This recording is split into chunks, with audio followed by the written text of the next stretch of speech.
We've got a really special event happening, and I'm so happy to bring it to everyone here that view and listen to Ham Nation, because it's just 12 miles west of here, the Great St. Louis Arch. And this month, I think it's the 28th, is the 50th anniversary of the St. Louis Arch. And I'll give you just a bit of history about the fact that I played the organ at one of the four-star restaurants in St. Louis. Started there in 1959. Every night, 6 nights a week, I would cross the Eads Bridge from Illinois, and I'd look down in this pit. And it started about late 61, and all of a sudden, this thing started rising, and this thing became the St. Louis Arch. And we're going to talk a lot about it because the St. Louis Amateur Radio Club and everybody in the St. Louis area are all keyed up for it with a very special event. And I'm bringing my friend John on tonight. John, how are you doing? It's really good to see you. And tell us a little bit about this special event that's going to happen. Yeah. Hey, good evening, Bob. And thanks for having us on Ham Nation. It's great to be here with you. We are kicking off the 50th anniversary of the St. Louis Arch. So we're very excited. The Gateway Arch, as you mentioned, turns 50 on October 28th. The big event is a special event station that will operate on the air. That's W0A. The special event station will operate on the air starting this Saturday, the 17th of October. And then we'll run all the way through the following Sunday, the 25th. So there'll be stations on the air working most bands and several modes. And we look forward to making all sorts of great contacts, Bob. It's a terrific opportunity to celebrate the Arch that represents, the gateway to the West, as well as a tremendous amount of history. When you look back to Thomas Jefferson, the Louisiana Purchase, the Lewis and Clark expedition that began in St. Louis, there's a lot of rich history in Missouri that has to do with our country's expansion into the Western United States. And we are very proud of that. So the Gateway Arch is a beautifully simple design that represents, I think, the intended purpose almost perfectly. So we're looking forward to it. And thank you for bringing us on to talk about it tonight. And I look forward to talking with you here a little more about it. Well, hold that picture, Brian. What that picture shows, and for you that are listening, we're showing a picture of the Arch. And the St. Louis Arch is very interesting.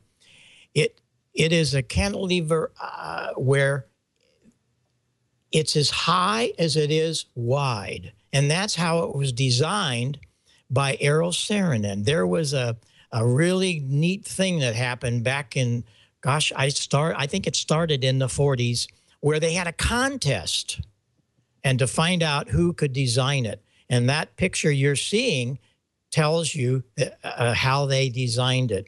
And John, I'm sure you've been up in it several times. You can go inside it. Is that right?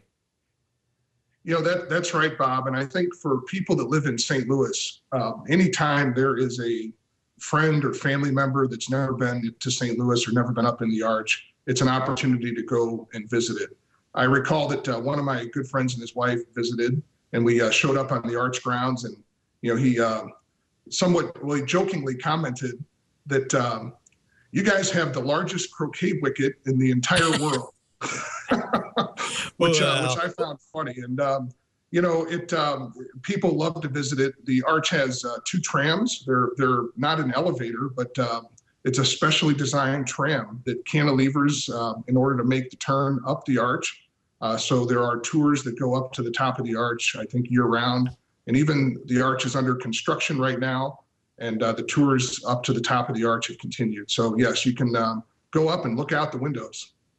What's really cool about it, that picture we just showed, there was a lot of betting and contention about that. That was when they topped it off. The Arch was built on both sides as it came up from the east and the west, and it got up to where there was one piece left.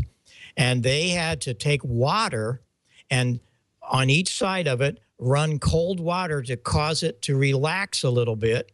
This thing's already up 630 feet now, and they dropped that in, and it fit. And I want to tell you, there was a lot of betting going on. Oh, it's not going to fit. It's not. But you know what? It fit. And I'll show you something that's very neat. Brian, check this out. If you had a piece of rope, string, or whatever, and I'll show you how this works. If you relax it, look what happens.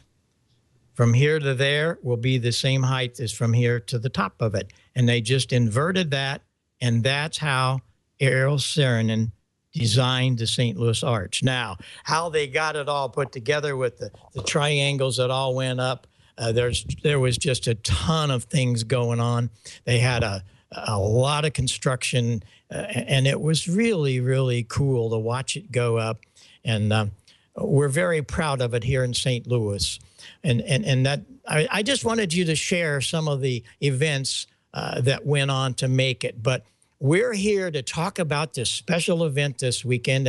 And what is it, John? It's W0A is the call, and we have the frequencies on your KRZ page of W0A. Is that correct? Yes, Bob, you're right. It's Whiskey Zero Alpha, and the special event is sponsored by the St. Louis and Suburban Radio Club, which is the largest radio club here in St. Louis.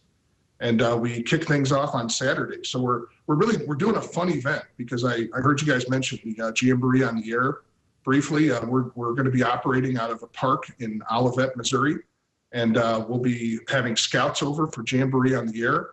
We're also hosting several Aries groups to have an emergency communications day. So we'll be operating W0A and kind of what we call a mega event across the St. Louis area here to kick off W0A. So the frequencies I see are right there in front of everybody.